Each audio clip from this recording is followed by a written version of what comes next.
நான் பேசப் போகும் தலைப்பு குழந்தைகள் மீதான வன்முறையை தடுத்தல் மற்றும் குழந்தை தொழிலாளர் முறைக்கு எதிர்ப்பு.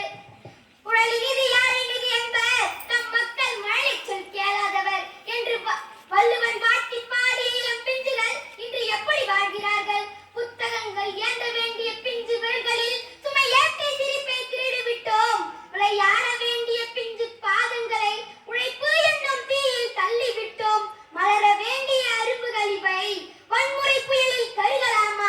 இன்று நம் சமூகம் எதிர்கொள்ளும் மிகப்பெரிய இரு சாபக்கேடுகள் குழந்தைகள் மீதான வன்முறை மற்றும் குழந்தை தொழிலாளர் முறை. குழந்தைகள் என்பவர்கள் நம் நாட்டின் எதிர்காலம். அவர்கள் பள்ளிக்கு சென்று கல்வி கற்க வேண்டும், விளையாட வேண்டும், நண்பர்களுடன் சிரித்து மகிழ வேண்டும், தங்களுடைய கனவுகளை வளர்த்துக் கொள்ள வேண்டும். ஆனால் இன்றும் சில குழந்தைகள் வன்முறைக்கும் சுரண்டலுக்கும் குழந்தை தொழிலாளருக்கும் ஆளாகின்றனர். குழந்தைகள் மீதான வன்முறை என்பது அவர்களை அடிப்பது மட்டுமல்ல, திட்டுவது, பயமுறுத்துவது, புறக்கணிப்பது மற்றும் பாலியல் துன்புறுத்துதல் செய்வது போன்றவையும் வன்முறையே. ஒரு குழந்தையின் உடலில் ஏற்படும் காயம் மறைந்து விடலாம், ஆனால் அதன் மனதில் ஏற்படும் காயம் பல ஆண்டுகள் நீடிக்கலாம். சில ஆண்டுகள் முன்பு நாளிதழில் வந்த ஒரு செய்தி என் மனதை உலுக்கியது. தேநீர் கடை ஒன்றில் வேலை பார்த்த 10 வயது சிறுவனிடம் ஏன் பள்ளிக்கு செல்லவில்லை என்று கேட்டபோது அவன் சொன்ன பதில், பள்ளிக்கு போக ஆசைதான், ஆனால் அப்பா வாங்கிய கடனை அடைக்க வேலை பார்க்கிறேன். இது அந்த சிறுவனின் கதை அல்ல, நம் சமூகத்தின் நிஜ நிலைமை. வீடுகளிலும் வேலை செய்யும் இடங்களிலும் உடலியல், மனவியல் மற்றும் பாலியல் வன்முறைகளுக்கு ஆளாகும் பிஞ்சு குழந்தைகள் மனதளவில் செத்து பிழைக்கிறார்கள். கனவுகள் காண வேண்டிய பருவத்தில் வாழ்வாதாரத்திற்காக போராடி கொண்டிருக்கிறார்கள். குழந்தை தொழிலாளர் முறை என்பது ஒரு குழந்தையின் குழந்தை பருவத்தையே பறிப்பதாகும். பள்ளிக்கு செல்ல வேண்டிய நேரத்தில் தேநீர் கடையில் வேலை செய்வது, தொழிற்சாலையில் வேலை செய்வது மற்றும் வீட்டு வேலையில் சுரண்டப்படுவது போன்றவை குழந்தைகளின் கல்வி, உடல்நலம் மற்றும் எதிர்காலத்தை பாதிக்கின்றன. சிறகுகள் உழைக்கும் பயணியிலே சுமை தாங்கி ஆக்குவது நியாயமா? கண்ணீர் சிந்தும் சிறு கண்களில் நாளைய தேசத்தின் ஒளியை அணைப்பதா? வன்முறையை ஒழிப்போம், ஒவ்வொரு குழந்தையையும் காப்போம். வன்முறையை ஒழிப்போம், ஒவ்வொரு குழந்தையையும் காப்போம். புத்தகம் ஏந்தும் கைகளில் பாரம் ஏன் இருக்க வேண்டும்?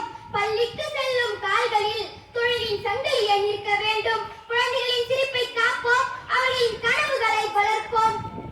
நண்பர்களே, இது வெறும் பேச்சுக்கான பிரச்சனை அல்ல. நம் சமூகத்தில் உண்மையாகவே பல குழந்தைகள் இத்தகைய சம்பவங்களை எதிர்கொள்கின்றனர். உதாரணமாக, ஒரு குடும்பத்தில் பொருளாதார சிரமம் காரணமாக ஒரு குழந்தை பள்ளியை விட்டு வேலைக்கு செல்லும் சம்பவங்களை நாம் அடிக்கடி கேள்விப்படுகிறோம். சில குழந்தைகள் கடைகளிலும், உணவகங்களிலும் மற்றும் சிறு தொழில் நிறுவனங்களிலும் நீண்ட நேரம் வேலை செய்ய வைக்கப்படுகின்றனர். சில குழந்தைகள் வீட்டில் இருக்கும் பெரியவர்களால் வன்முறைக்கு ஆளாகி பயத்துடன் வாழ்கின்றனர். ஒரு குழந்தை வேலை இத்தகைய சம்பவங்கள் நமக்கு ஒரு முக்கியமான கேள்வியை எழுப்புகின்றது. குழந்தையை காப்பாற்ற வேண்டிய சமூகம் ஏன் அந்த குழந்தையின் துயரத்தை கவனிக்காமல் இருக்கிறது? ஒரு குழந்தை வேலை செய்வதை பார்த்தால் அவன் குடும்பத்திற்கு உதவுகிறான் என்று கடந்து செல்லாமல் அந்த குழந்தைக்கு கல்வி கிடைக்கிறதா என்று சிந்திக்க வேண்டும். ஒரு குழந்தை தொடர்ந்து பயத்துடன் இருப்பதை கண்டால் அது அவர்களின் குடும்ப விஷயம் என்று ஒதுக்காமல் நம்பிக்கைக்குரிய பெரியவிடம் தெரிவிக்க வேண்டும். குழந்தைகளை காப்பது பெற்றோரின் கடமை மட்டுமல்ல, ஆசிரியர்கள், நண்பர்கள், அக்கம் பக்கத்தினர், சமூக அமைப்புகள், அரசு என அனைவரின் பொறுப்பு. நம் குழந்தைகளை பாதுகாக்கவும் வன்முறையில் இருந்து மீட்கவும் நம் நாட்டில் பல வலுவான சட்டங்கள் உள்ளன. போக்சோ சட்டம் 2012 குழந்தைகளுக்கு எதிரான பாலியல் குற்றங்களுக்கு கடுமையான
அரசு பெண்